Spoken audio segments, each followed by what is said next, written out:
JavaScript est un langage qui est au centre de la programmation. Si vous voulez avancer en programmation, il va falloir que vous connaissiez obligatoirement JavaScript et plus particulièrement en ce qui concerne le développement web.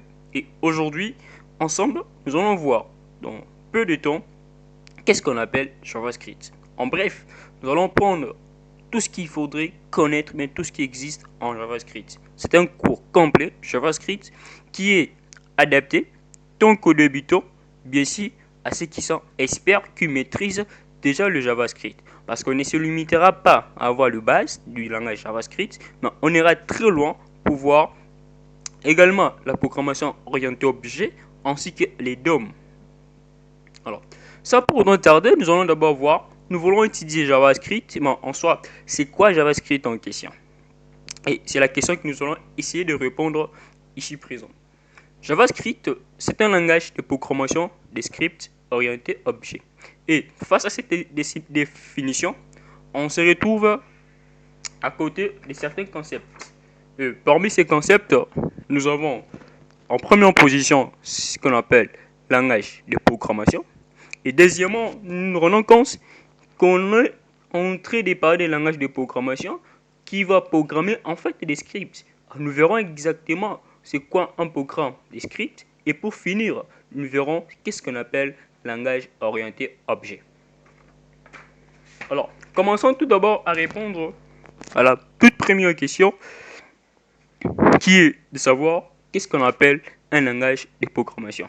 Un langage de programmation, c'est un langage qui permet aux développeurs ou encore aux programmeurs d'écrire du code source qui sera analysé par l'ordinateur. Tout appareil composé bien et en soi en service bien une activité informatique est appelé ordinateur. Ce qui veut dire que le code source ne sera pas seulement interprété au niveau de l'ordinateur, mais ça peut aussi se faire partout dans tout appareil qui a la capacité d'enregistrer, de stocker, de traiter et de renvoyer les informations. Ce qui veut dire qu'on peut utiliser le langage de programmation pour écrire des codes sources qui vont s'exécuter par exemple dans un téléphone, peu importe l'appareil, pourvu qu'il soit informatisé. Alors, face à cette définition, nous sommes dit c'est un langage qui permet d'une part le développeur et d'autre part le code source. Alors, c'est quoi en fait un développeur ou un programmeur? Et deuxièmement, qu'est-ce qu'on appelle code source? En ce qu'on doit connaître, un développeur, c'est une personne qui utilise, bien qui développe, bien qui crée des programmes. Et ces programmes, en soi, ce sont des codes sources. Mais c'est quoi un code source? Un code source, c'est un code, c'est-à-dire un ensemble de lignes, tout comme ça, qui est écrit par un développeur. Cet ensemble de lignes constitue un ensemble d'actions. Ces actions appelées instructions permettant de donner des ordres à un appareil de fonctionner. Et dans ces cas ici, on peut admettre qu'un code source peut s'agir par exemple du processeur ou encore de la carte mère d'un ordinateur. Et vous allez vous rendre compte que c'est dans la carte mère où il y a des codes, bien encore des actions permettant au bon fonctionnement de l'ordinateur. S'il faudrait rendre cela dans le monde réel, on se dira que le code source peut s'agir alors le moteur d'une voiture. Alors, vous voyez que le moteur peut ou facilite toute action que peut exécuter la voiture. Et face à cette conception de mode de source, nous allons nous rendre compte que ces codes sources qui ont en fait un ensemble d'actions, pour que ces actions s'exécutent, il va falloir que les codes puissent être interprétés, c'est-à-dire se mettre en action. Alors,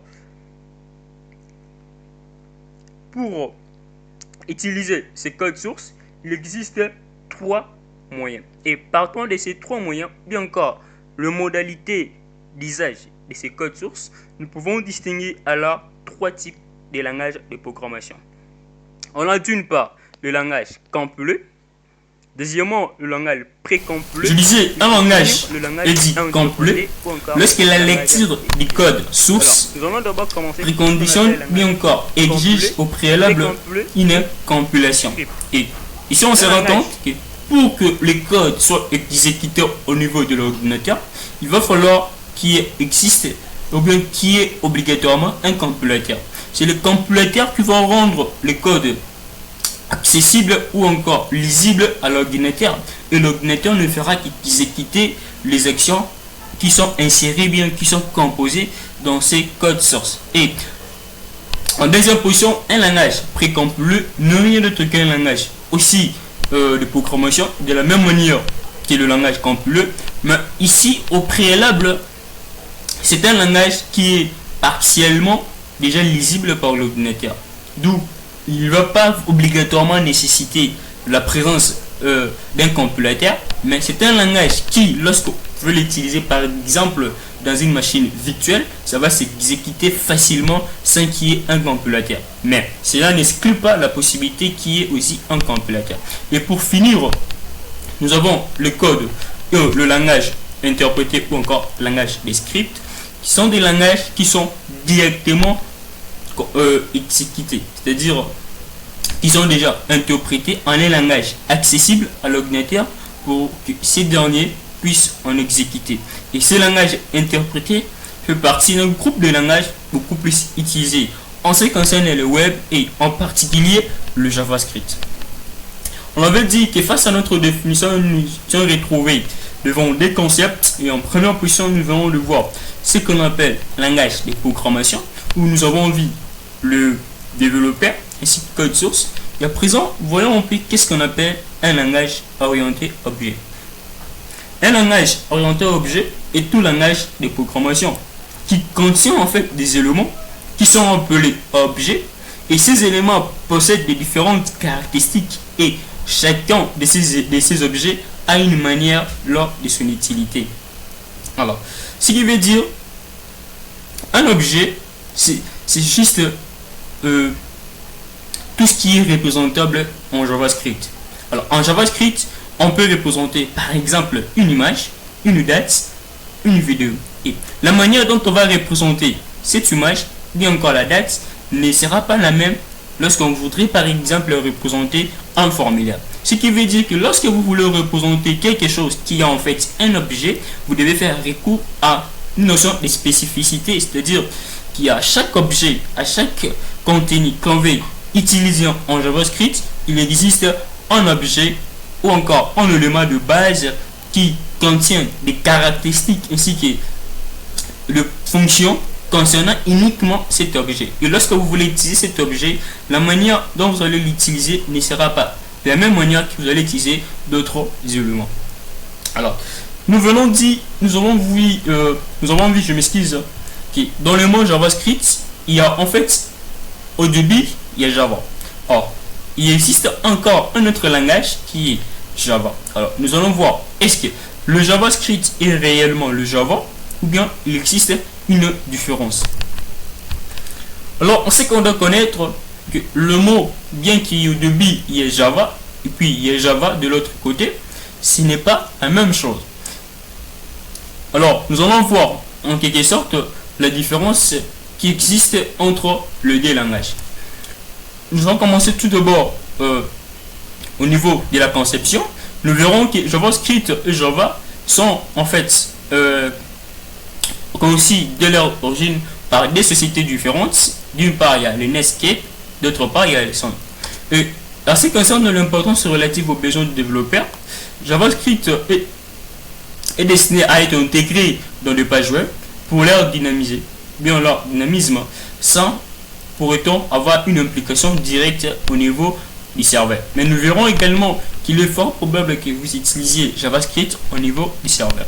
Et d'une part, JavaScript et Java doit être bien destiné à être intégré dans les pages JavaScript sous forme, dans les pages web sous forme d'EP. Alors, il est par cela on peut dire que ce soit le JavaScript ou encore le Java, tous les deux sont utilisables en ce qui concerne le web. Mais chacun des langages a une spécificité différente. Et en ce qui concerne le fonctionnement,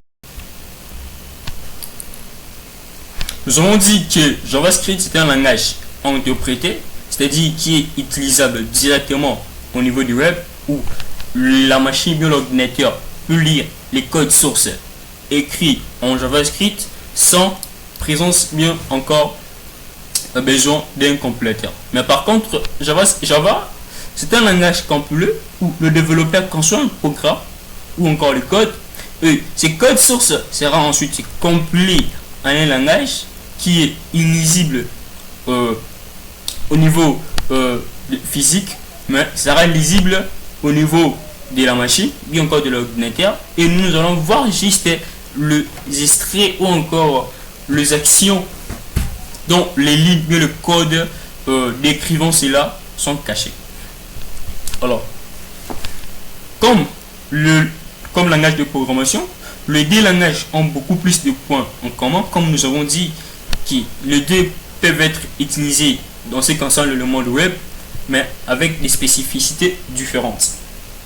Alors, nous venons de parler du JavaScript, de voir s'il existait une différence entre JavaScript et Java. Maintenant, à présent, nous allons voir qui a en fait créé JavaScript. JavaScript a été créé en 1995 par Brian H. Il lui aurait fallu juste 10 jours pour qu'il puisse arriver à concevoir ces langages.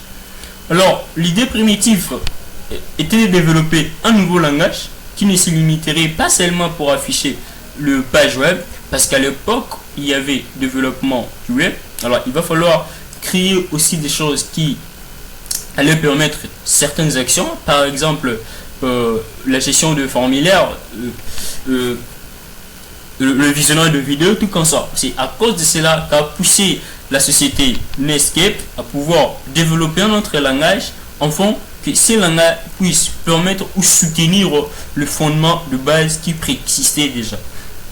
Alors, arrivé en 1996, JavaScript est aussi sorti du côté de Microsoft afin de rendre alors son navigateur compatible de la même manière que le navigateur de la société Netscape a été rendu possible. Et suite à cela, en intervalle d'au moins d'une année, on s'est rendu compte qu'il existait alors deux langages. D'une part, le langage LiveScript, qui est en fait le nom d'origine de JavaScript, développé par son initiateur, Brian. Deuxièmement, il y avait le langage JScript, développé par la société Microsoft. Alors, nous allons voir exactement, nous voulons apprendre le JavaScript, mais en quoi le JavaScript peut nous être utile. Voilà. Nous allons voir ce qu'on appelle performance de JavaScript. En son début, comme nous venons de dire, le JavaScript était conçu particulièrement pour le traitement sur le poste du navigateur, par exemple le texte, visionnage vidéo. Mais aujourd'hui, on s'est rendu compte que son évolution est telle que le langage déborde ses idées primitives et peut être indispensable pour ce qui concerne le langage des clients front-end ou le langage de back-end. Pour finir, on peut utiliser JavaScript pour faire du développement des applications ainsi que des jeux vidéo.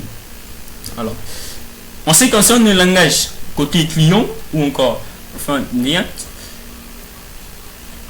alors, le JavaScript est utilisé pour la dynamisation de pages web. Alors, qui se dit dynamiser une page web, c'est-à-dire on peut utiliser JavaScript pour vérifier à chaque étape de saisie d'un formulaire si les données inscrites bien encore insérées sont celles qui devaient être à leur place. Alors, au cas contraire, il y aura aussi des remarques ou encore d'alertes. Alors, pour arriver à faire une chose pareille, il va falloir que vous utilisiez JavaScript. On peut utiliser JavaScript pour faire des calculs simples suite à des saisies du formulaire, par exemple. Alors, vous pouvez vous rendre compte que vous êtes dans un site web d'e-commerce. Vous commandez par exemple le montant des objets dont vous voudrez acheter, et en bas ou quelque part, il s'est inscrit bien, c'est affiché en montant. Et à chaque fois que vous changez le nombre de commandes, le montant aussi se modifie. Alors, pour arriver à faire cela, il va falloir alors, d'une part encore, vous voyez, on peut faire des gestions de dates, des gestions de tout comme ça. Nous verrons lorsque nous allons parler et tout les actions, bien encore toute spécificité de JavaScript en ce qui concerne côté client. Alors, du côté serveur, on peut utiliser le JavaScript pour développer son serveur. Alors, c'est moins ennuyant que vous développez votre serveur du côté votre serveur avec le langage JavaScript, parce que cela ne va pas à vous prendre beaucoup de temps et la seule nécessité serait juste de maîtriser cette extension, bien encore ce framework de JavaScript, en particulier le Node.js, qui nous permet alors de développer au côté serveur. Et pour finir, on peut utiliser JavaScript pour développer des applications natives, des applications web, des applications bureau. Pour finir, également, on peut utiliser JavaScript pour développer des jeux vidéo. Alors, à ce qu'on doit connaître, au moins, JavaScript, c'est un langage tellement sécurisé et il y a une sécurité hautement élevée lorsque vous utilisez JavaScript. Alors, on peut se dire que JavaScript a été conçu pour limiter presque complètement le risque pour le visiteur. En ce sens, on peut dire qu'exécuter en JavaScript sur son navigateur ne comporte aucun risque pour les données et le matériel. JavaScript ne permet pas d'écrire ou de lire le fichier sur le disque dit du visiteur ou encore sur le serveur.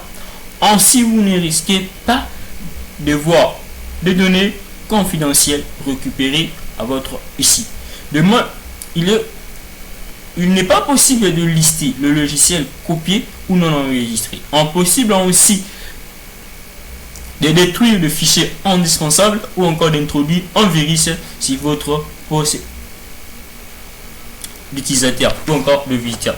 Ce qui veut dire que lorsque vous utilisez JavaScript, une page est écrite ou encore codée en JavaScript, il y a une performance élevée en termes de qualité.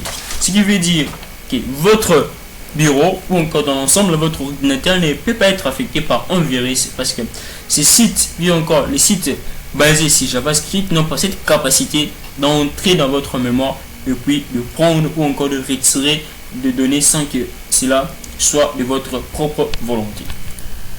Tout comme tout autre langage, JavaScript a aussi des limites.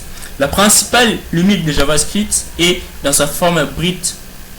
Alors, dans sa forme brute, JavaScript ne permet pas de lire et d'écrire sur les disques du visiteur.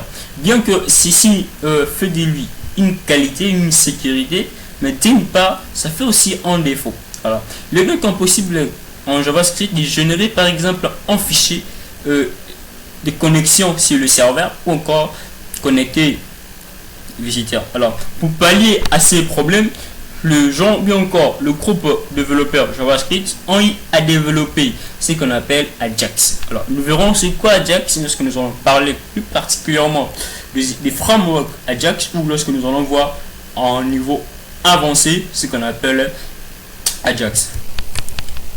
Alors, à présent, nous allons voir HTML, JavaScript. Parce que nous avons hier parlé qu'on utilisait JavaScript pour dynamiser en fait HTML, mais quel lien existe-t-il entre HTML et JavaScript? En ce qu'on doit connaître, HTML ne permet rien d'autre que de structurer des pages web. Structurer qui veut dire créer. Alors, d'une part, le JavaScript en dehors de son développement des applications, il permet juste de dynamiser ces pages qui sont structurées par HTML. Et en dynamisant ces pages, ça va les enrichir d'options. Ce qui veut dire que c'est les actions directes primitives de JavaScript seraient de structurer, de dynamiser une page. Alors, nous avons vu cela précédemment. C'est quoi dynamiser une page web et comment est-ce que cela se comporte lorsqu'une page web est dynamisée? Alors, nous n'allons pas nous allons plus répéter cela. Nous verrons exactement lorsque nous allons voir la partie DOM. Là, nous verrons comment arriver à dynamiser une page web. À présent, parlons d'abord d'une une très importante notion. Alors, on s'est dit que JavaScript permet. On s'est dit que JavaScript nous permettait de structurer ces pages, qui veut dire d'une part que le fichier à dynamiser, le fichier qui contient des actions pour dynamiser doivent au moins avoir des liens. Alors, pour que cela puisse être possible, il va falloir que vous exécutez normalement ces codes, bien encore ces actions contenues dans le code source de JavaScript dans le document HTML. Mais en fait, comment arriver à exécuter cela? Alors, pour exécuter un code de JavaScript, on a deux possibilités. Soit on écrit le décode de manière séparée, ou soit on va écrire uniquement le code HTML, JavaScript pardon, dans le document HTML. Alors, pour pouvoir exécuter les deux codes de manière séparée, vous devez premièrement créer un fichier qui est en fait un fichier JavaScript, et puis deuxièmement prendre ces fichiers JavaScript, le relier au document HTML. Et si c'est très simple, on le fera de la même manière qu'on relie une page CSS avec une page HTML. Deuxièmement, vous allez écrire l'autre code HTML, JavaScript dans le code HTML. Et là, en ce moment ici, soit vous pouvez l'écrire dans la partie body ou encore dans la partie head, de la même manière que nous avons vu cela avec les CSS. Si vous ne connaissez pas comment c'est faire, alors nous allons voir directement comment y parvenir. Alors, nous ouvrons notre moniteur de texte, notre éditeur de texte qui est Visual Studio Code, et vous pouvez voir avec moi. Ceci, en fait, c'est la structure qu'il faudrait utiliser pour relier des pages, bien encore pour relier un fichier JavaScript à votre document HTML au moment où vous avez à séparer le décode. Alors, vous faites script, vous mettez l'attribut source, le deux points, JavaScript. JavaScript, en fait, c'est moi ici, c'est le nom que porte votre fichier. Ça peut changer comme il s'agit d'une personne à une autre. Une autre personne pouvait écrire GG. Son fichier JavaScript s'appelle GG. Et après, vous placez un point et puis vous mettez l'extension pour qu'au niveau du navigateur, que le navigateur puisse interpréter qu'il s'agit exactement d'un fichier HTML. Au cas contraire, si vous ne voulez pas séparer les deux codes, vous allez alors l'écrire soit dans la partie body, soit dans la partie head. Alors, pour écrire dans la partie body, il va falloir que votre code, ça c'est l'ensemble des lignes, soit représenté dans la balise script, de la même manière que nous voyons ensemble, vous et moi. Alors, est-ce qu'il est possible d'utiliser des outils? Normalement, je vais vous dire non et oui. Non, si vous ne connaissez pas encore vraiment le JavaScript, mais vous pouvez alors utiliser JavaScript. Lorsque vous ne connaissez pas JavaScript, pour ne pas s'embrouiller, limitez-vous uniquement au niveau de votre éditeur de code. Lorsque vous aurez la capacité de pouvoir comprendre et découvrir les erreurs, lire les erreurs, c'est alors que vous allez utiliser les outils appelés outils de débogage. Un outil de débogage n'est qu'une application qui nous permet d'avoir la possibilité d'observer le comportement de notre programme au cours de son exécution et même de contrôler la dite exécution. Vous voyez, c'est d'accord avec moi que si vous ne connaissez pas vraiment bien, vous n'avez pas un niveau avancé, vous aurez la difficulté pour pouvoir observer le comportement d'un programme en cours d'exécution et plus pire encore, contrôler son exécution. Alors, pour cela, il va falloir que vous patientez, que vous acquissiez d'abord les connaissances de base pour pouvoir arriver à utiliser ces outils de débogage. Non, ces outils sont tellement importants parce que ça va nous permettre de stopper l'exécution d'un programme, de modifier son programme et d'observer. Lorsqu'on observe, on peut avoir alors la possibilité de reconnaître les erreurs telles que je l'avais. Alors, malgré le fait qu'il soit possible de rédiger des scripts facilement, L'utilisation de certains outils de conception peut s'avérer utile, notamment lors de l'étape de débogage, comme nous venons de le dire. Alors, ces différents outils, en premier lieu, nous avons ce qu'on appelle Microsoft Script Debugger et Workman. Alors, Microsoft est ici utilisé lorsque vous disposez d'un outil d'aide à la syntaxe et au débogage, car lorsque le navigateur internet rencontre une erreur sur ce comportement, je peux dire que lorsque vous utilisez chacun de des outils, cela va vous aider à lire et à reconnaître les différentes erreurs comme nous venions en fait de le voir. Alors, à présent, nous allons parler de base syntaxique en JavaScript. Chaque langage a une spécificité dans la manière d'écrire.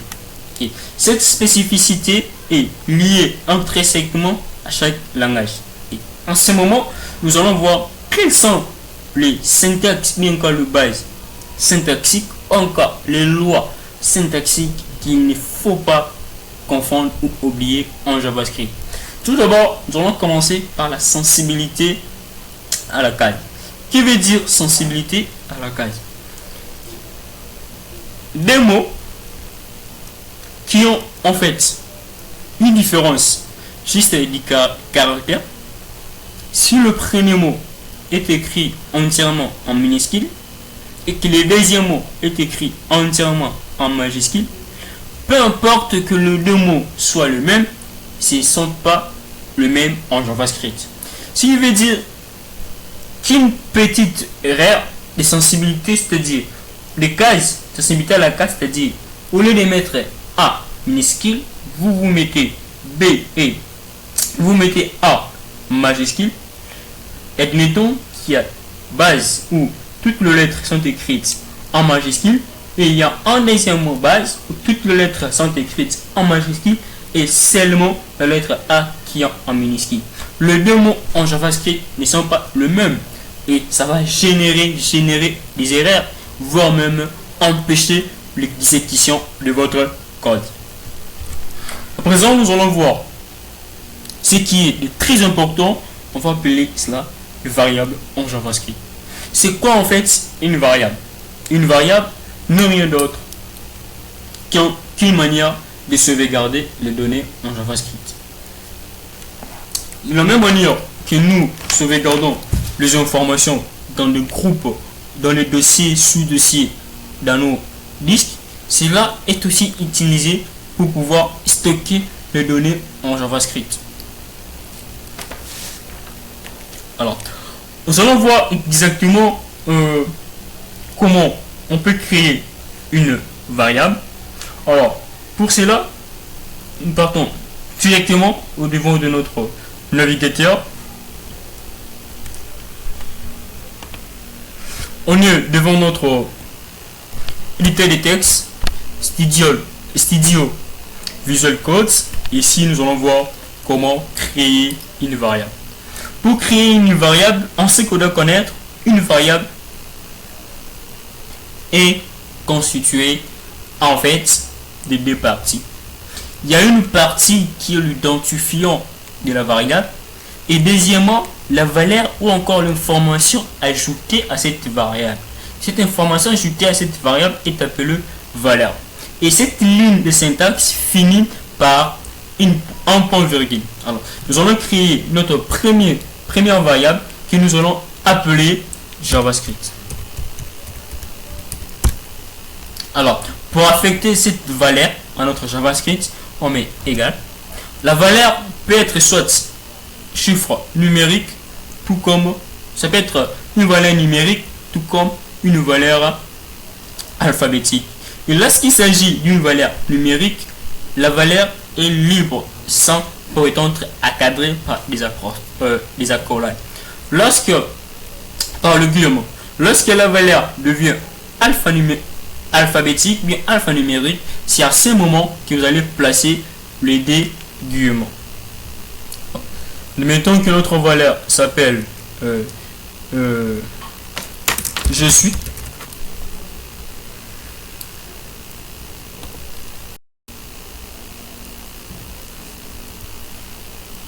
Alors, je mets comme valeur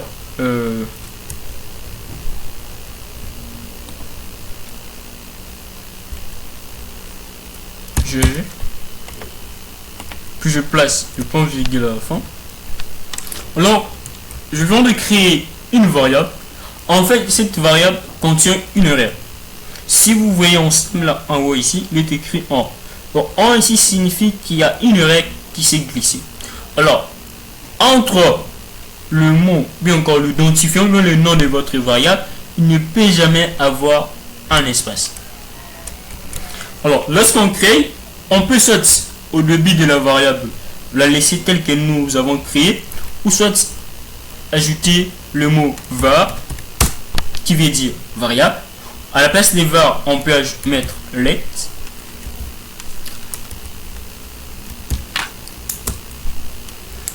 On peut mettre let ou encore var. Mais d'habitude, on ne peut ou ne pas parce que ce n'est pas obligatoire. Alors, lorsque vous créez votre variable, il y a des mots qu'il ne faudrait pas utiliser.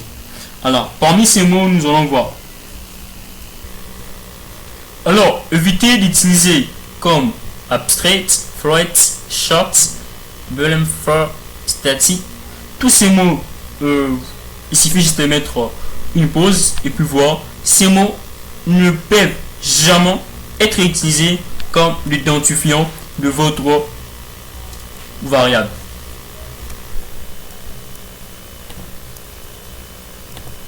Alors, nous parlions de variable. À présent, nous allons voir comment afficher la variable, la valeur d'une variable. Et avant cela, nous allons voir comment affecter une variable.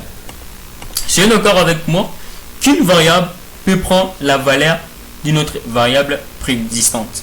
Alors, si vous voulez affecter la variable, une variable préexistante, par exemple, une valeur de la variable préexistante à une nouvelle variable, il suffit juste de mettre soit le nom de cette variable préexistante comme la même.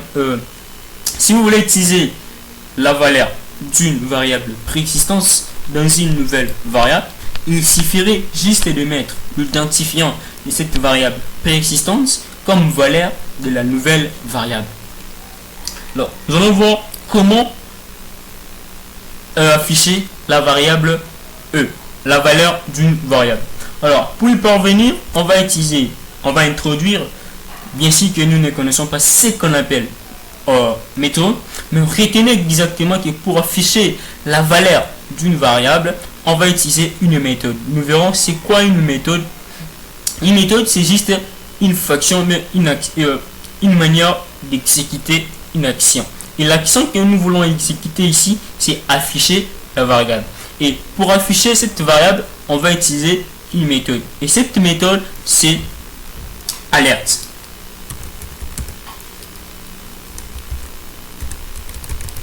Je mets alerte. Toujours finir par point virgule. Chaque ligne doit toujours avoir point virgule. Je mets entre parenthèses.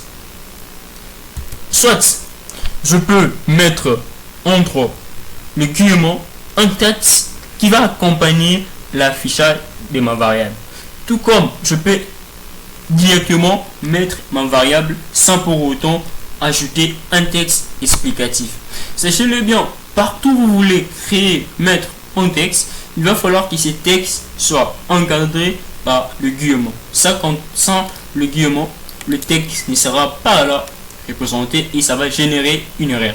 Nous voulons uniquement afficher la valeur de notre variable. Nous mettons le nom de notre variable qui est je suis.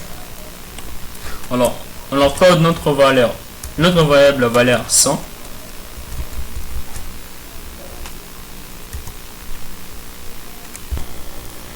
Alors, nous ouvrons notre fichier qui est HTML. On exécute. On se rend compte que ça nous affiche 1000. Alors, si on changeait, mettons, je suis, puis encore, mettons le nom fly, qu'on veut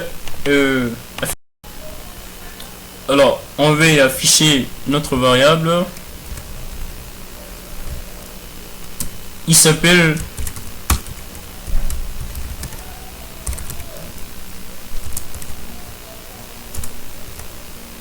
On met plus.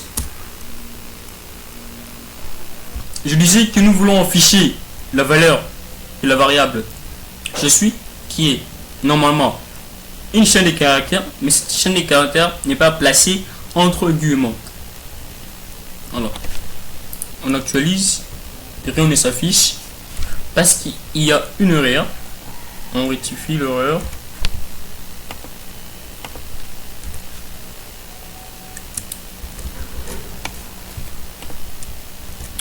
Cet affiché, il s'appelle file. Alors, la partie descriptive, encore les textes, sera toujours placée entre guillemets. Cette partie correspond à ceci. Comme vous pouvez le voir, c'est cette portion. Alors, vous mettez plus, puis vous additionnez, mais encore, vous mettez les signes plus, puis vous placez le nom de votre variable dont vous voulez afficher. Deuxièmement, souvent, nous voyons qu'ensemble, vous et moi, c'est nous qui déterminons la valeur. Alors, il est fort probable qu'en utilisant une autre méthode, de pouvoir demander à votre visiteur d'insérer sa valeur. Alors, pour pouvoir demander à lui, au visiteur d'insérer sa valeur, on utilise une fonction. C'est la fonction prompt.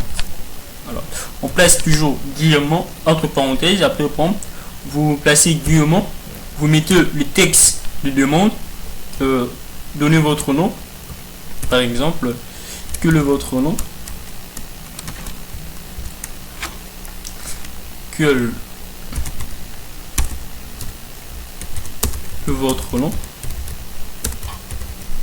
c'est une question, et en fonction de ce que l'utilisateur va placer comme valeur, cette valeur, bien ce nom, sera la valeur de la variable je suis. Et c'est cette valeur que nous allons afficher. Nous ne connaissons pas son nom, mais nous allons voir comment cela se réalise. CTRL S. Quel est votre nom? Je m'appelle Flavien. Je mets Flavien. Il s'appelle Flavien.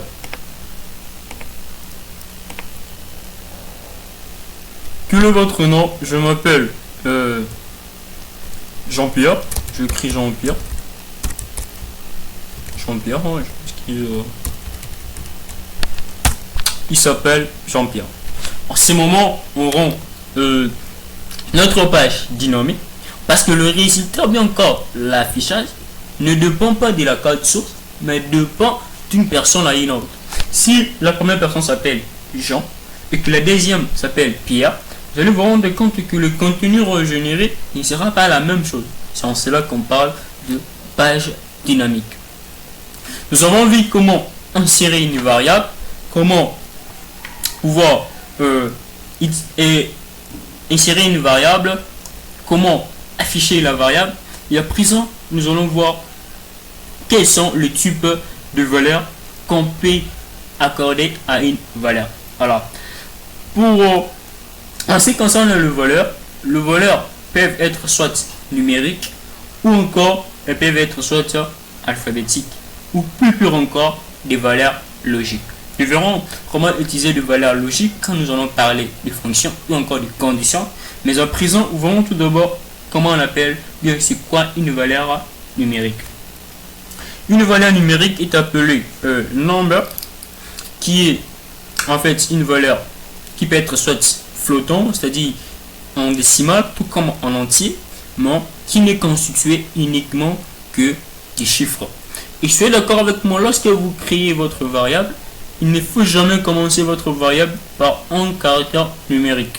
Commencez toujours par un caractère autre que le caractère numérique. Alors, la valeur number, nous avons vu cela. Lorsqu'il s'agit d'une chaîne de caractères, c'est-à-dire une valeur qui est constituée soit uniquement de valeurs de caractères. Je disais, lorsqu'une valeur n'est constituée uniquement que des caractères numériques ou encore uniquement des caractères alphabétiques ou des caractères alphabétiques mélangés aux caractères numériques, cette variable est appelée variable. Cette la valeur de cette variable est appelée chaîne de caractères. Et une chaîne de caractères, c'est ce qu'on appelle string en JavaScript. Selon le type, bien encore la nature de la valeur accordée, bien attribuée à une variable, on peut alors avoir des variables qui sont cette number ou encore de variable string. Une variable number, c'est une valeur qui contient comme valeur un nombre. Et une valeur string, c'est une valeur qui contient comme valeur une chaîne de caractères. Et deuxièmement, en raison de la position d'une variable, la variable peut être soit locale ou bien globale. Globale, lorsque cette variable est utilisable pour l'ensemble des programmes, Et elle est dite locale ou globale parce qu'elle n'est pas contenue dans une fonction. Lorsque vous placez une valeur dans une fonction, nous verrons comment créer une fonction, c'est quoi une fonction et comment placer une valeur dans une fonction. Lorsqu'une variable est placée dans une fonction, cette variable est dite locale et son usage n'est limité qu'au niveau de cette fonction. Alors, nous avons vu qu'il existe deux types de variables. D'une part, en raison de la valeur accordée, attribuée à cette valeur. Deuxièmement, en raison de son positionnement. Alors, on va dire qu'il y a d'une part de valeurs numériques, d'autre part de variables alphabétiques, tout comme des variables numériques ou de variables alphabétiques.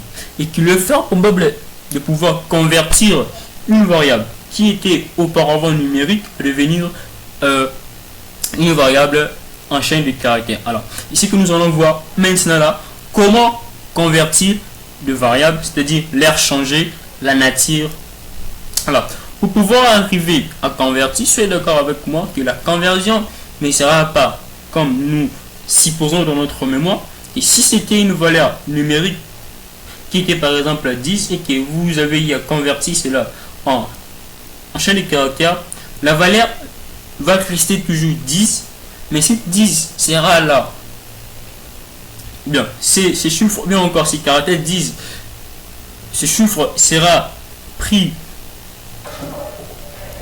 comme une chaîne de caractères avec comme conséquence, lorsque vous aurez à effectuer les calculs et que vous voulez additionner cette variable ayant comme valeur 10 mais qui a été convertie en chaîne de caractères, vous voulez additionner cette variable avec une autre par exemple qui est aussi numérique et qui contient comme valeur 2. Lorsque vous additionnez, au lieu d'avoir 12, vous aurez 10 plus D, ce qui fera 100 D. Alors, évitez, soyez très prudent lorsque vous convertissez des valeurs. Tout d'abord, voyons comment pouvoir convertir une valeur. Alors, pour convertir la valeur, c'est purement simple. C'est ce que nous allons voir maintenant là. À présent, nous allons convertir tout d'abord. Nous allons partir de la valeur numérique vers la valeur alphabétique ou valeur string. Au préalable, nous allons créer tout d'abord notre variable qui va contenir la valeur convertie. Notre variable que nous voulons créer et affecter comme valeur, la conversion de la valeur qui préexiste déjà, s'appelle tuer. Alors, nous plaçons tuer. Lors de l'affectation, c'est là qu'on va transformer, bien convertir la variable. Et nous voulons convertir la variable je suis, qui est auparavant une variable number, et nous voulons transformer cette variable en valeur string. Alors, pour cela, nous allons mettre tout d'abord notre variable, c'est-à-dire le nom de la variable dont nous voulons convertir, c'est la variable je suis. Je place un point, je mets tout string avec comme spécificité les S et en majuscule. Voilà. Faisons attention, n'oubliez pas, nous avons eu à parler de la sensibilité. Lorsque vous placez S en minuscule, ça ne sera pas une fonction. Et à la fin, vous placez votre point virgule. Alors nous allons afficher notre variable qui est tuée.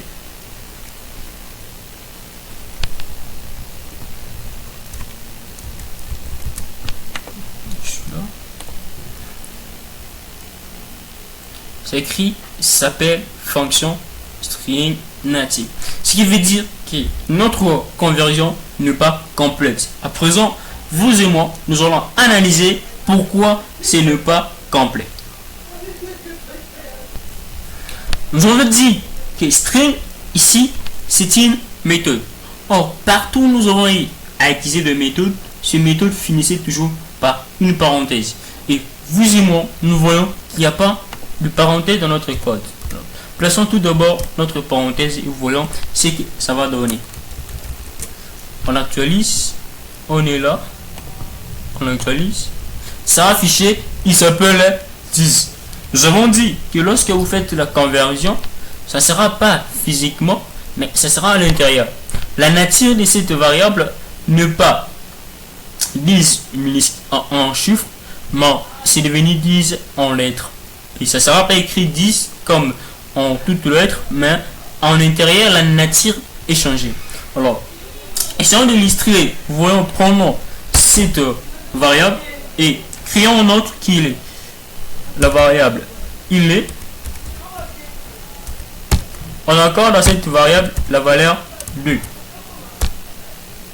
Alors, on va mettre une autre variable qui est la variable somme et on va additionner la variable il est plus la variable tuée. Normalement, on devait avoir 12 parce que la variable tuée il est ici comme 10. Alors, ce qu'on voit, somme.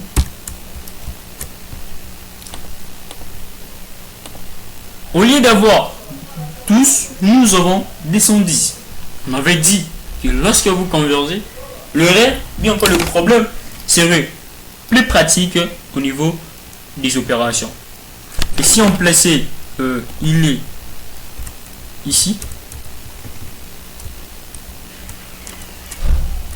il est, on actualise, on a descendu. Alors, faites attention lorsque vous créez et que vous convertissez votre nombre de vos valeurs. Il faut faire beaucoup d'attention. Si à ce niveau qu'il est fort probable, nous avons vu qu'il existait au moins des bases et nous avons vu que deux bases. Jusqu'à présent, il y avait la sensibilité des cases et deuxièmement, nous avons vu que vous devez finir chaque ligne par un point virgule. Et la troisième loi ou encore la troisième loi, je dirais, c'est la loi d'ajout des commentaires. Vous devez à chaque moment insérer un commentaire dans votre code HTML afin que vous vous souveniez lors de la prochaine séance. Alors, comment insérer un commentaire en JavaScript? C'est simple, nous allons voir cela. Tout d'abord, voyons comment arriver à convertir une valeur qui est auparavant alphabétique et puis à rendre cette valeur numérique. Nous avons converti la variable je suis à une valeur numérique. Nous allons alors prendre notre valeur qui est tuée en une valeur. Nous allons prendre notre valeur tuée afin de la convertir à devenir une valeur numérique parce que cette valeur est devenue une valeur string. Alors pour cela, c'est toujours simple. Commencez par créer le nom de la variable qui va contenir la valeur de la conversion. Et lorsqu'on veut convertir, on peut convertir soit en chiffre entier, et encore en nombre entier, je m'excuse, ou encore en nombre décimal. Alors, selon qu'on veut le nombre entier ou le nombre décimal, la syntaxe va changer. Alors, pour convertir en entier, on utilise une syntaxe qui commence par perce. Vous placez i en majuscule au début, puis vous mettez Entre parenthèses, vous placez le nom de la variable à convertir. Notre variable qu'on veut convertir la valeur, c'est la variable tuer. Alors, si on changeait, on mettait somme ici, et qu'on remplaçait là, on mettait je suis. On doit avoir normalement 20 parce que il est aura comme valeur 10 et que je suis comme valeur 10. Alors, voyons ce que ça va donner. Exactement, ça marche. Alors, si on veut créer cela en nombre décimal, on va mettre float. On enlève juste intel entier, puis on met float.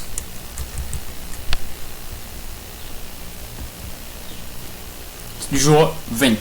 Alors, à présent, nous avons vu comment créer une variable, comment convertir la variable, et nous allons avancer pour voir une nouvelle notion qui est aussi très importante. Et cette notion importante, à présent, nous allons voir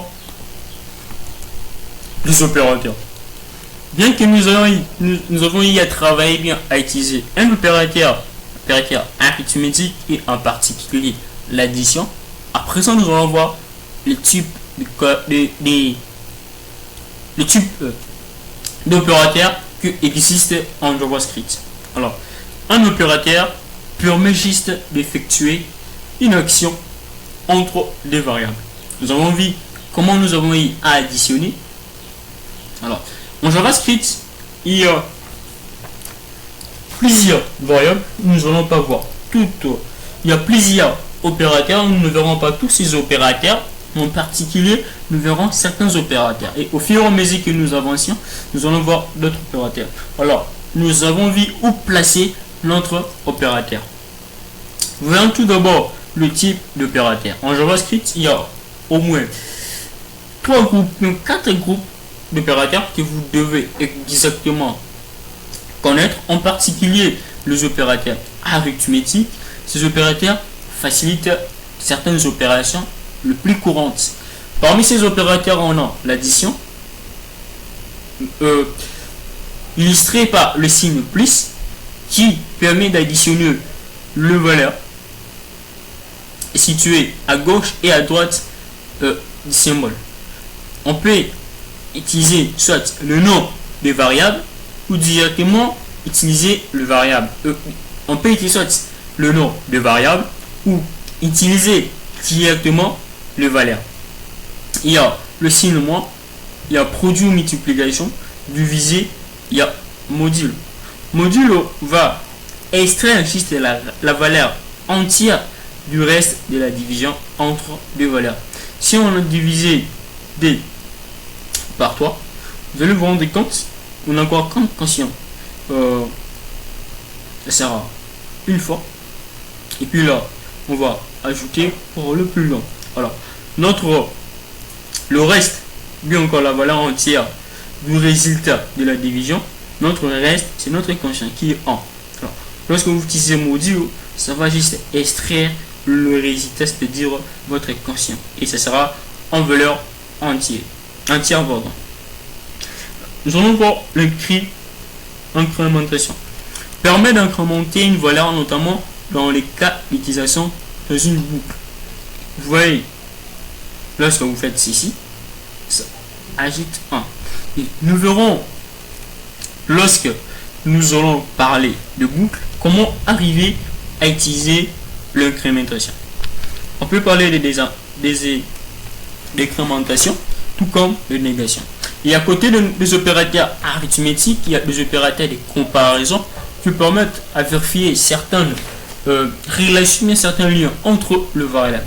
Ces liens ou encore ces relations peuvent être établis en raison de supériorité ou encore d'infériorité ou en raison d'égalité. Lorsque vous utilisez le signe supérieur, je vais dire que le 1 est inférieur à D.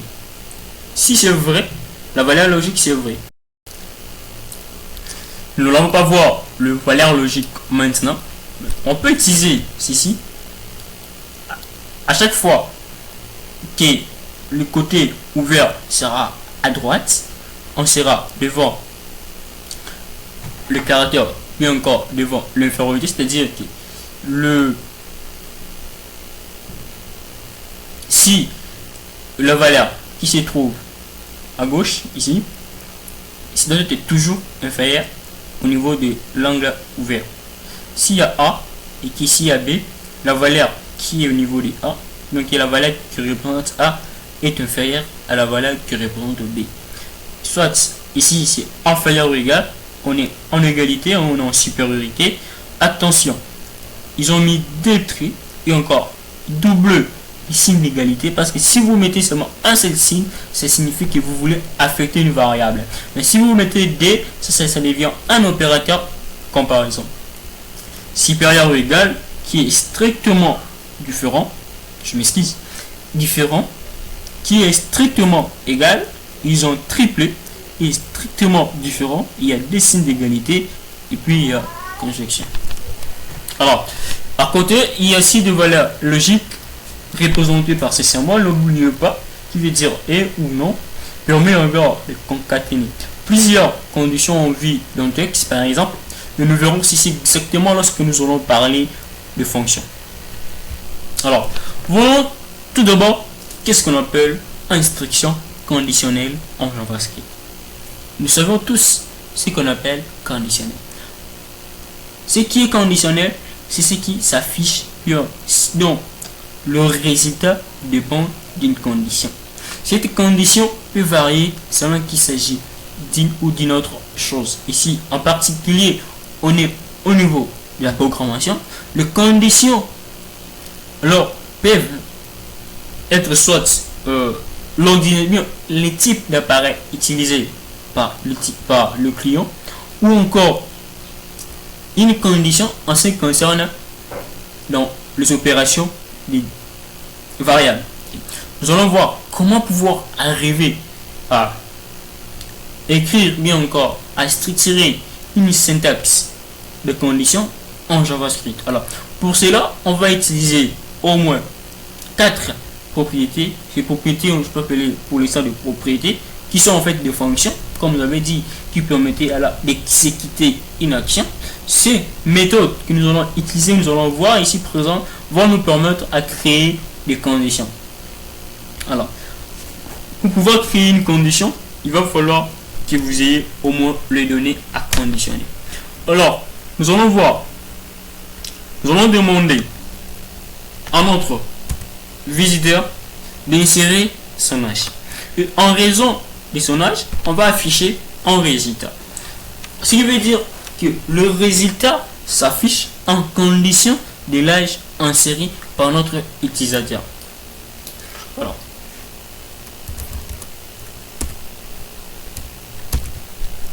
quel est votre âge?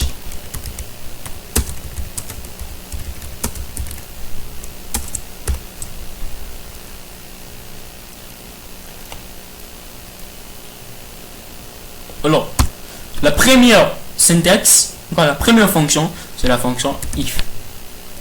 If veut dire si. C'est en français. Alors, nous avons demandé à notre visiteur son âge. Et nous voulons, si son âge en chiffre est inférieur à 18, qu'on lui dise qu'il est mineur. Au cas contraire, nous allons lui dire qu'il est majeur. Alors, dans la fonction, il y a toujours une condition. Cette condition sera placée entre cette parenthèse. Alors, la condition telle que si la valeur de la variable tuée est inférieure à 18, qu'on dise à cet utilisateur sur le mineur. Alors, remplissons tout d'abord la condition.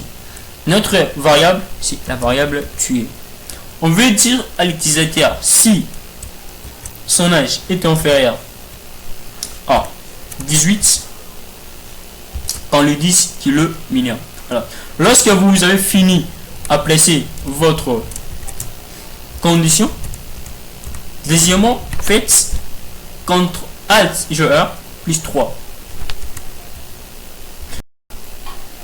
Alors, faites ALT GR plus 4 pour insérer les accolades. Puis, vous placez alerte.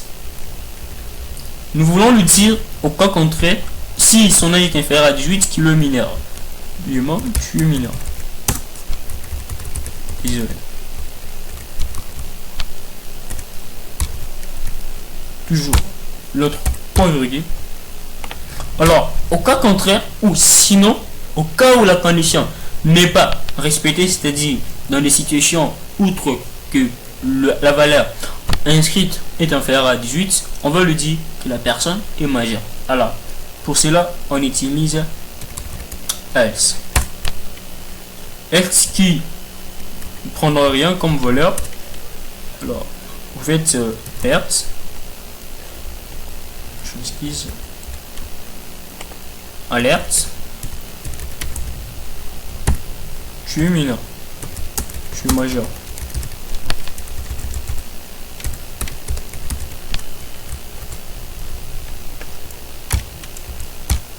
Alors, nous ne connaissons pas l'âge de notre visiteur. Nous allons lui demander son âge. Et en raison de son âge, si l'âge est inférieur à 18, on lui dit qu'il est mineur. Nous avons y à placer tuer parce que la valeur de référence, bien la variable qui contiendra la valeur de notre condition est la variable tuer. Raison pour laquelle nous avons placé cette variable ici dans cette parenthèse. Lorsqu'il n'y a qu'une seule condition et que dans les cas extrêmes, c'est-à-dire en dehors de cette condition, le reste des cas sont vrais, on utilise que if. Et puis au niveau de else, on ne mettra pas. Lorsqu'on aura plus d'une condition, c'est alors qu'on mettra plus d'une supposition. Voilà. Voyons d'abord, on est au niveau d'une seule condition, qui est de vérifier si notre utilisateur est majeur ou pas, en fonction des sondages qui vont insérer.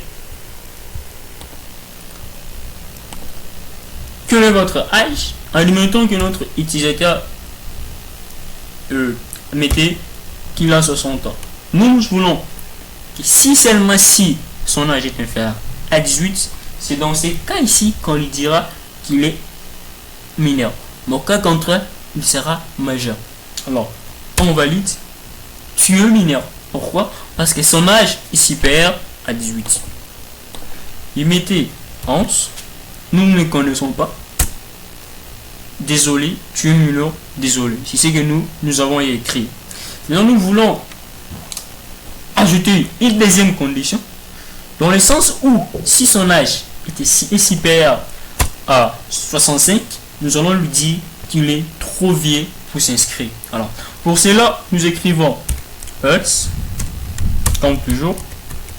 Et puis, au lieu de simple else, on ajoute if, qui veut dire, ici on est, s'il faut les traduire en français, si l'âge que tu as inscrit de te faire à 18, tu es dans ce cas-là.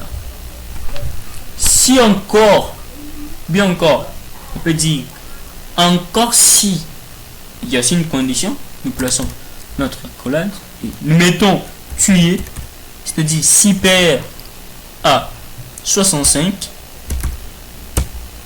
qu'on lui dise tu es le majeur. Alerte, vous êtes trop vieux. Oh, si va prendre.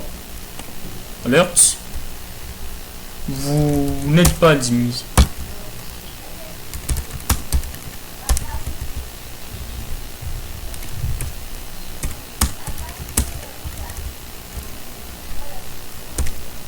Nous voulons que ça a changé. Pourquoi ça a changé?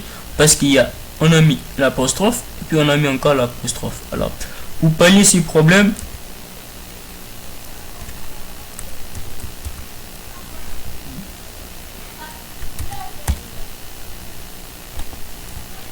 utilisons beaucoup plus double guillemot pour éviter cela. Vous n'êtes pas admis.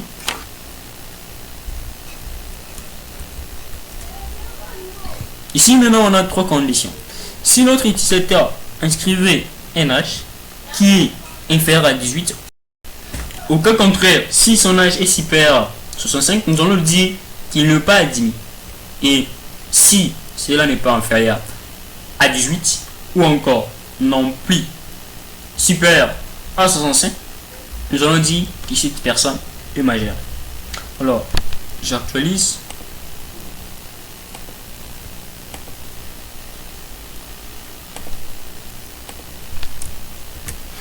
Alors, la première personne vient dans notre site et puis elle met comme âge 15 ans. 15 ans.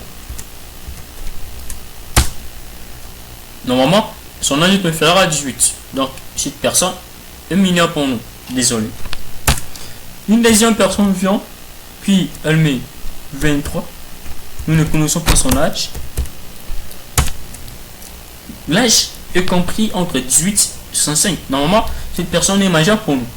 Alors, une troisième personne arrive et puis elle a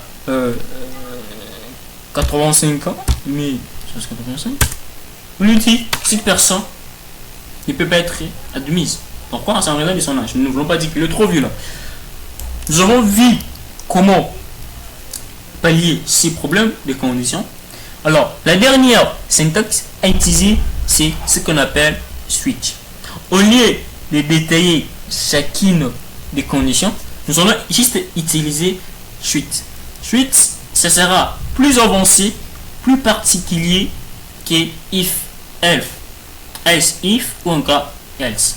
Alors, avec switch, nous pouvons dire qu'à chaque niveau, c'est-à-dire pour ceux qui ont un âge égal à 10, ils auront un message particulier qui ne va pas être le même pour ceux qui auront 11, 12, 13, ainsi de suite. Alors, pour y parvenir, nous n'allons pas remplir trop de conditions comme nous venons de le voir. Nous allons utiliser uniquement switch. On ne fasse plus ici, on met suite. Quand on a fini de mettre suite,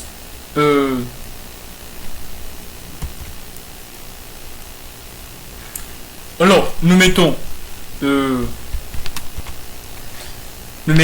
notre variable comme d'habitude entre parenthèses. Nous mettons notre condition. Notre condition, c'est la variable tuer. Alors, on place notre accolade, bien nos deux accolades, et puis on commence à insérer les conditions. Si tuer a comme valeur 10, mettons 15, on répondait 10. Si sa valeur est 10, ici nous avons mis 10 comme une chaîne de caractères. Alors, qu'est-ce que nous allons dire pour cette personne? Alerte pour afficher son message. Suivant, bonjour. Plaçons notre point. Break pour casser la chaîne. Rentre. Casse. Une autre condition. 11. On est là. Alerte. Bonsoir. Break. 15. 12. 2 points. Toujours rempli tel que moi je le fais. Alerte. Salut. Break.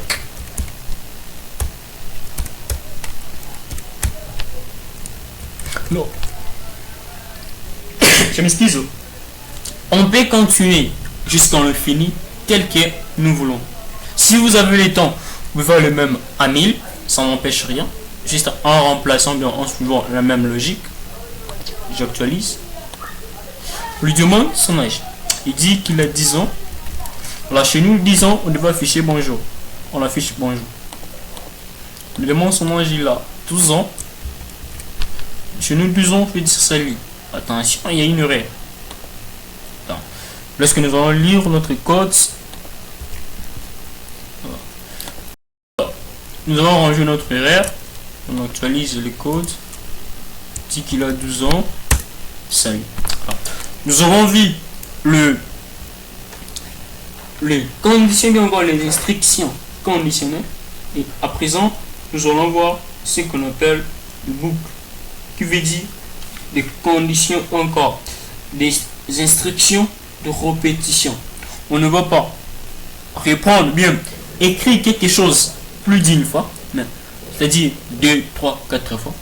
On va juste écrire une seule fois et on va répéter autant de fois que nous voudrons. Alors, c'est ce que nous allons voir maintenant.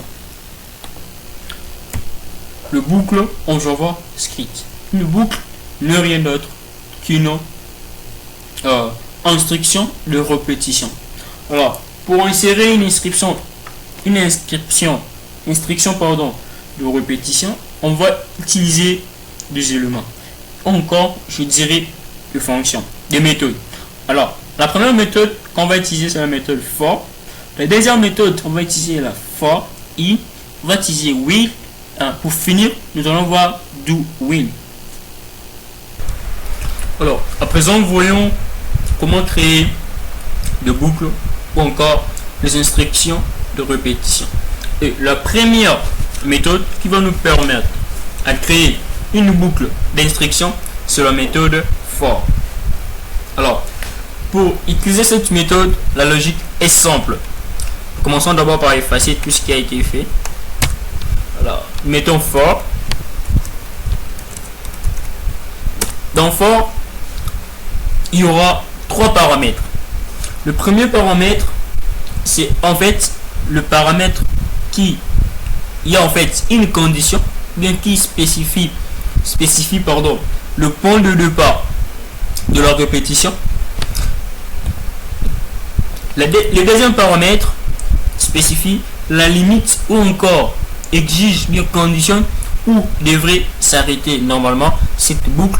Et pour finir, le troisième paramètre, c'est en fait le paramètre de progression. Comment est-ce que cette instruction va se répéter avant qu'elle ne finisse? Alors, pour cela, nous allons commencer d'abord à créer le premier paramètre qui est le paramètre initial ou encore qui conditionne les modalités de début encore avec quelle expression que va débiter cette instruction de répétition. Alors, cette valeur initiale n'est rien d'autre qu'une variable. De la même manière que nous avons vu comment insérer, bien comment créer des variables, nous allons répondre cela. Nous voulons créer par exemple une répétition d'un calcul. Et notre valeur initiale, nous voulons que ce soit 0. Et la variable qui aura cette valeur initiale dont nous allons répéter, nous voulons que cette variable soit appelée y.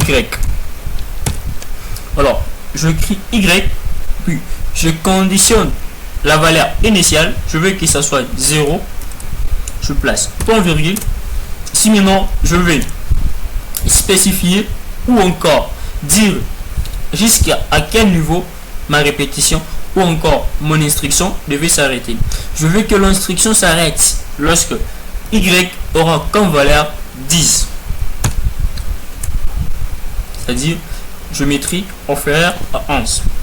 Si je veux que ça s'arrête lorsque y aura comme valeur 10, je mettrai 11. Alors, lorsque la valeur y sera 10, directement mon répétition s'arrête. Et troisième paramètre, nous avons dit, c'est le paramètre qui spécifie comment est-ce que cela devrait se faire. Alors, nous voulons qu'à chaque répétition, qu'on ajoute bien qu'à chaque répétition, la valeur initiale d'y soit ajoutée de plus 1. On met y, puis on va remonter, mettons, de plus. Alors, après cela, je place les deux accolades, je descends, je mets l'instruction d'affichage de ma variable. Comme je peux mettre un texte descriptif, exemple, la valeur répétée est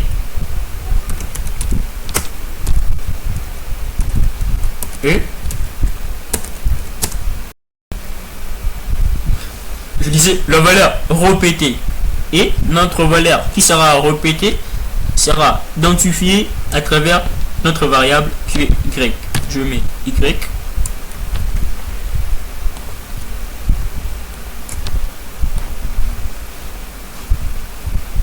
Ça refuse. Pourquoi ça refuse? Nous allons voir ensemble, vous et moi, le pourquoi. Ça, c'est une variable. Or, nous n'avons pas placé notre signe plus.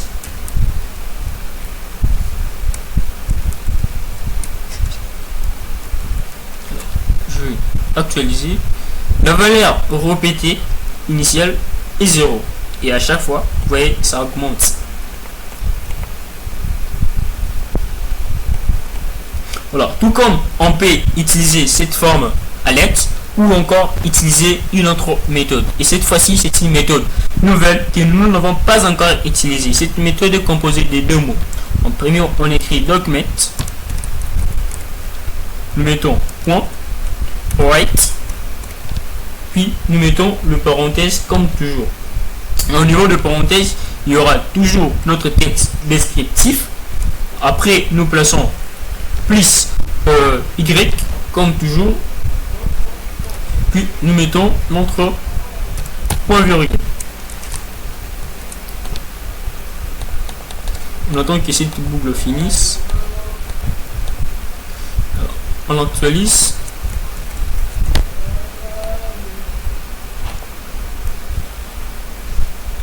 Ça ne marche pas. Il se peut qu'il n'y ait pas quelque chose à glisser. On avait dit documents, vous voyez là. Encore une fois, sensibilité des cases. Ceci affiché valeur initiale, valeur initiale, valeur initiale.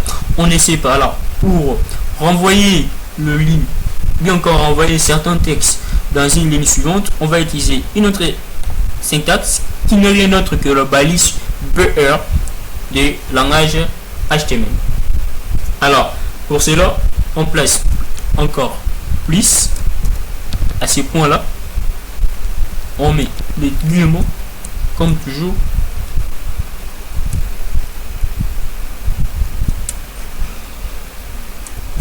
BR.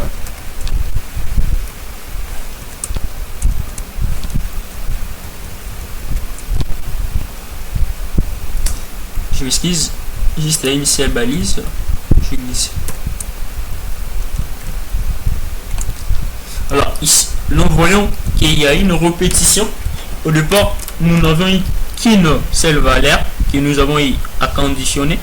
Et lorsqu'on est à 10, notre boucle s'arrête. Si on mettait 100, mettons 100. Puis ça va de 0 on enlève. Donc nous n'avons pas eu le temps, mais nous ne sommes pas mis à écrire tout ceci, mais ça s'est répété directement. Alors on avait dit qu'il y avait aussi soit will ou God will for, mais en pratique on utilise beaucoup plus for, raison pour laquelle nous allons nous limiter à ces points là. Alors on peut également gérer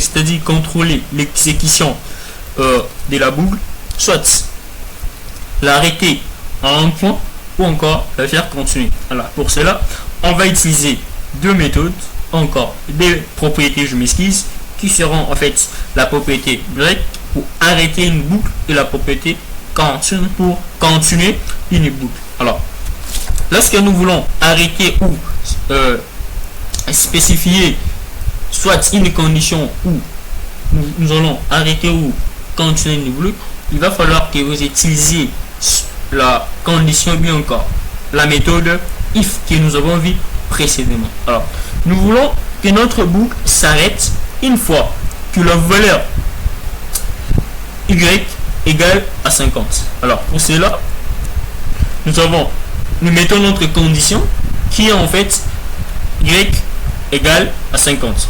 Alors, if, comme toujours, y égale 50. Si notre y égale à 50, à ce temps ici, dans ce moment, nous allons arrêter la répétition. Alors, on utilise break, on actualise,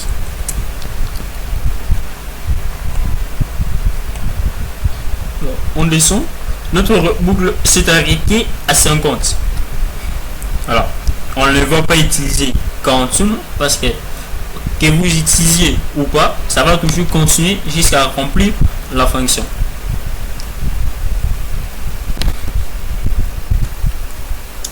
Je disais, outre for, il y a une deuxième méthode.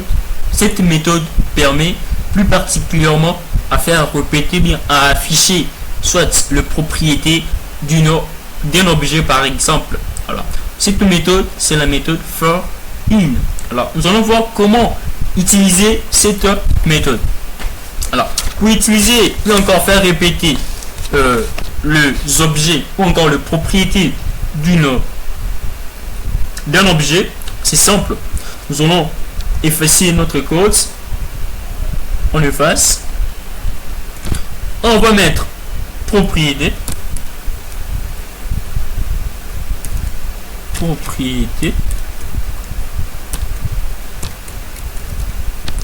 Et nous choisissons un objet, pardon. Mettons l'objet Windows.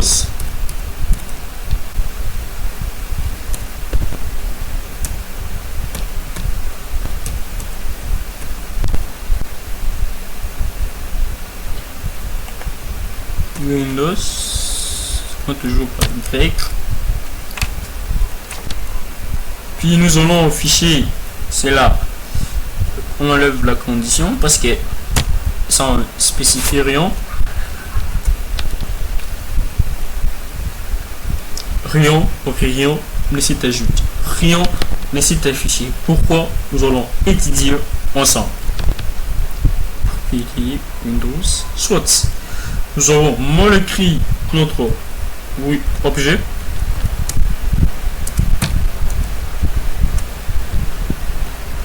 Rien ne s'affiche.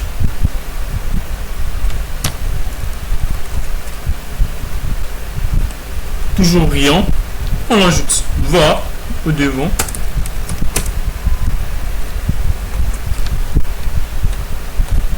Alors, soit on ne se rappelle plus comment écrire l'objet Windows. Je m'excuse. C'est un objet, oui. Je disais, nous voulons créer ou afficher une variable. Cette variable, c'est la variable propriété. Mais lorsque nous allons voir au niveau de l'affichage de notre variable, c'est la variable y qui est appelée. On change, on met propriété.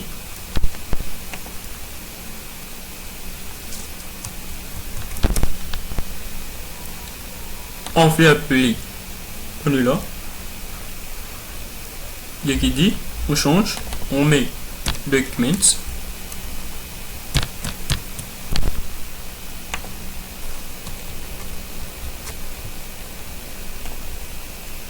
Vous voyez que dans l'objet document, il y a tellement de propriétés que nous avons à afficher cela sans pour autant écrire au moins une seule propriété.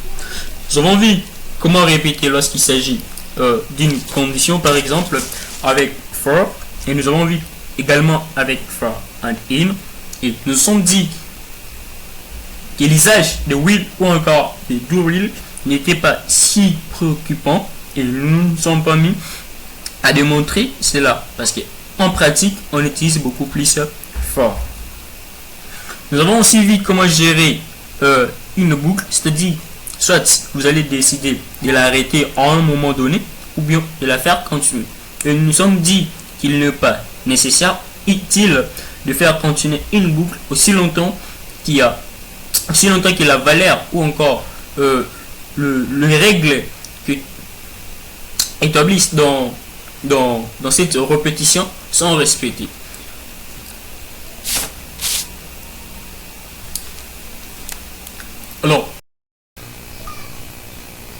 Alors, une fonction n'est rien d'autre qu'une méthode. Nous venons de voir qu'est-ce qu'on appelle méthode? On s'est rendu compte qu'une méthode, c'était une façon d'exécuter une action. Alors, lorsque nous voulons exécuter une action, nous avons à utiliser des méthodes. Alors, à présent, nous allons voir le fonction. On sait qu'on doit connaître que, comme le méthode, comme le propriété ou encore en particulier le fonction, une fonction, c'est l'un des éléments fondamentaux en JavaScript. Une fonction n'est rien d'autre qu'une méthode. Cela veut dire que son but est de déclencher une action. Mais elle se différencie de la méthode dans le sens où la méthode est liée à un objet particulier, alors que la fonction n'est pas liée à un objet particulier. Ce qui veut dire, lorsqu'on utilise une méthode, on utilise une méthode pour exécuter une action dans un objet particulier. Or, en JavaScript, il y a plusieurs objets. Ce qui veut dire que si l'objet ne se limite qu'au clavier, pour par exemple effectuer une action, c'est-à-dire appuyer sur une touche quelconque de ces claviers, on va utiliser une méthode. Mais lorsqu'on utilise une fonction, dans la notion de fonction, il n'y a pas cette notion de lien d'une action intrinsèque à une méthode, à un objet. C'est ce que nous allons voir maintenant. Alors, lorsqu'on veut créer, bien déclarer une fonction, il faut respecter certains éléments. En ce qu'on doit connaître, toute fonction commence toujours par un mot-clé qui est en fait, je dirais, un mot-clé qui spécifie en fait ce qui vient par après, c'est une fonction. Et ce mot n'est rien d'autre que le mot fonction, mais écrit en anglais. Alors, on commence par écrire la première lettre doit être en majuscule. Function. Après que vous ayez écrit le mot qui spécifie encore l'instance spécifiant qu'il s'agit bien d'une fonction, vous allez alors nommer votre fonction. Lorsque vous nommez votre fonction, c'est vous qui décidez quel nom portera votre fonction. Nous voulons que notre toute première fonction soit appelée XP. Mais lors de l'attribution, bien de l'identification de votre fonction, vous devez éviter ou en quelque sorte votre fonction ne peut jamais commencer par un chiffre, toujours par de lettres. Alors, après que vous ayez nommé votre fonction, vous ouvrez votre parenthèse. Ensuite, dans ces parenthèses, vous allez mettre les arguments. Les arguments ne sont rien d'autre que le variable de votre fonction. Le variable, nous avons dit que le variable nous permettait alors de pouvoir stocker des informations. C'est dans ces arguments que nous allons stocker les informations qui seront propres à notre fonction. Et comme nous avions dit au début qu'il existait deux types de fonctions, et qu'en premier lieu on avait des fonctions globales, c'est-à-dire que des fonctions qu'on pouvait utiliser pour l'ensemble du script, ou encore des fonctions qu'on a dit de variables locales, qui sont en fait des variables retrouvées uniquement au sein de la fonction. Et ces variables retrouvées au niveau de la fonction sont appelées les arguments. Et dans ces parenthèses, il peut y avoir plusieurs arguments séparés par des virgules. Nous voulons que notre premier argument soit appelé xm. On sépare. Je mets le deuxième xp. Alors, j'ouvre les accolades. Ensuite, en l'intérieur, ici, je mettrai les instructions. Les instructions tant que je voudrais. Ces instructions ne sont rien d'autre que d'autres variables, par exemple, ou encore une opération, ou pour finir, il y a un mot capital qu'on appelle return. Return, c'est un mot anglais qui veut dire retourner. C'est un mot ou encore une propriété qui va en fait nous permettre d'extraire ou encore de pouvoir retourner la valeur ou encore le résultat attendu de l'action, puis encore le résultat attendu de notre fonction. Alors, en dehors des instructions, il va falloir ajouter toujours le mot return. Et lorsque vous avez placé votre mot, vous devez alors ajouter ou encore les résultats à extraire, bien encore à retourner de votre fonction. Ce résultat est en quelque sorte, bien encore la valeur extraire, en quelque sorte, c'est un nom, le nom d'une variable qui en fait va stocker soit les opérations ou bien encore le résultat attendu, bien le pourquoi de cette fonction. Alors, nous voulons par exemple créer une fonction, notre toute première fonction, où nous avons des variables. La première variable, c'est la variable h. Deuxième variable, c'est la variable p. Alors, le p, nous voulons que ce soit par exemple le périmètre. Notre fonction qui est xp avec comme argument h et puis p. P qui représente le poids. Alors, nous voulons créer une fonction qui va déterminer le coefficient. Admettons que nous voulons connaître le coefficient intellectuel d'une personne en raison de deux variables. Ces deux variables sont soit l'âge et le poids. Alors, en raison de cela, il y aura un coefficient. Le coefficient que nous allons supposer, nous nommons ce coefficient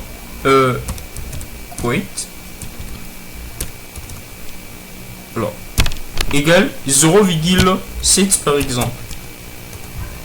0,7. Ainsi, il y aura un résultat. Si en raison du résultat, bien encore, le résultat qu'on va afficher, c'est le coefficient. Alors, ce coefficient est calculé en raison d'une opération.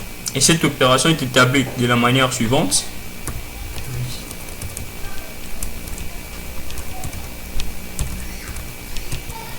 Résultat égale le produit ou encore h multiplié par le coefficient, le tout on divise par le poids. On va retourner le résultat.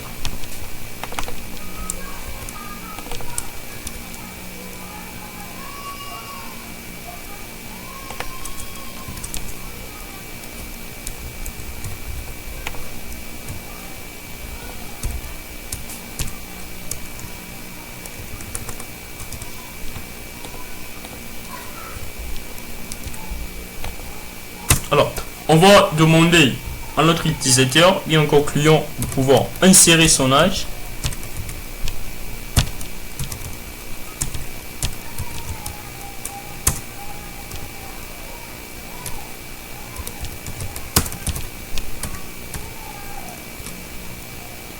Également son poids.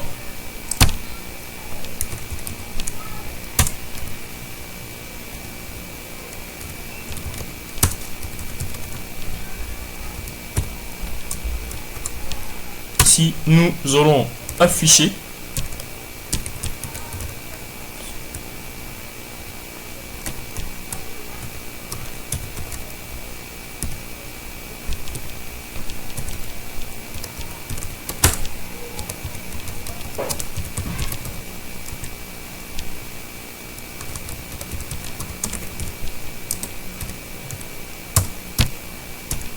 alors on fait appel à notre fonction qui est xp, il y a h,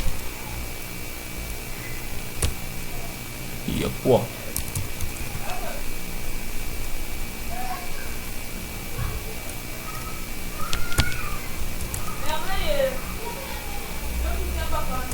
En pourcentage.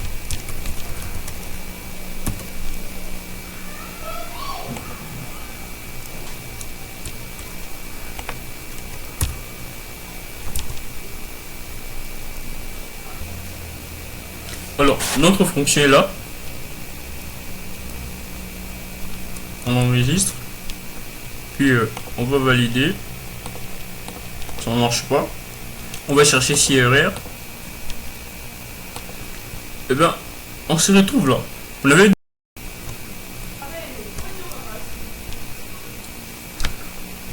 Alors, Je vous ai dit qu'au début, il va falloir mettre la fonction en majuscule. C'était pour attirer votre attention. Je vous ai dit au début que lorsque vous voyez quelque chose pareil, c'est que c'est souligné. Alors, la fonction ou le mot, l'instance fonction, c'est un mot qui tient aussi compte de la sensibilité des cases. Donc, obligatoirement, ça ne commence pas par F majuscule, mais plutôt par F minuscule. Alors, notre fonction telle qu'on va demander à notre visiteur d'insérer son âge ainsi que son poids, et en raison d'un coefficient, nous allons calculer son niveau intellectuel en raison de cette opération.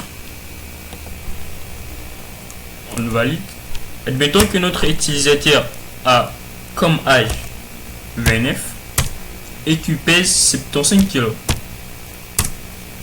Ce coefficient, nous nous rendons compte que c'est 0,27 en pourcentage. Ce qui veut dire c'est 27 son niveau. Alors, après que nous avons vu comment insérer le fonction, présent, nous allons voir une autre notion très importante qu'on appelle le closure. Le closure, c'est juste un moyen de pouvoir imbriquer les fonctions quand il en est les mêmes avec l'imbrication des listes. C'est-à-dire, nous allons insérer une fonction dans une autre fonction, et cela est très simple, nous le verrons très prochainement. Mais lorsque nous insérons, il y a un problème. Le problème est tel qu'il peut y avoir fuite de mémoire. Ces fuites de mémoire ne correspondent qu'à une surutilisation de capacité de mémoire de votre ordinateur. Et si votre mémoire n'est plus satisfaisante, afin de pouvoir exécuter une telle opération. Et lorsqu'il y a insuffisance de mémoire, on parle de fuite. Et le fuite sont rendus possible grâce au closure. Le closure sont en fait un moyen qui permet d'imbriquer ou bien d'insérer d'autres fonctions dans une autre fonction. Alors, nous allons voir qu'il est fort probable de pouvoir insérer, bien de pouvoir créer juste un objet en soi, c'est-à-dire l'objet qui n'est pas défini dans les syntaxes JavaScript, mais notre propre objet afin de créer notre propre bibliothèque. Alors, pour créer un objet, nous allons les mêmes utiliser le fonction. Alors, nous verrons cela très loin lorsque nous allons parler plus particulièrement des objets. À présent, voyons voir qu'est-ce qu'on appelle événement. Un événement, c'est également une action à réaliser. Et cette action à réaliser dépend d'un fait quelconque. Admettons que lorsque l'utilisateur venait par exemple sélectionner, en sélectionnant, cet utilisateur vient d'effectuer une action. Et en raison de son action, il peut y avoir une autre réaction au niveau de la page. Et cette réaction de la page en rapport avec l'action effectuée par l'utilisateur est appelée événement. Les événements sont repartis en raison de ce que peut faire l'utilisateur. Ce qui veut dire, si l'utilisateur sélectionnait par exemple une vidéo, l'événement ou encore la réponse réplique à cette action ne sera pas la même. Par exemple, si l'utilisateur affichait bien, saisissait du texte dans un formulaire. Ce qui veut dire que chaque événement, chaque type de réplique a une spécificité. Alors, on va essayer un peu de grouper ces événements en quelques groupes. Alors, si vous en avez besoin, veuillez nous écrire en commentaire. Pour ceux qui en auront besoin, c'est à cela qu'on va envoyer le manuel très bien concis pour permettre à créer des fonctions, des événements. On peut déclencher une réaction, bien encore une action en réplique d'un fait effectué par l'utilisateur au niveau par exemple des boutons, au niveau des champs, au niveau de tout objet. Comme nous avons dit au début, tout objet peut être manipulé.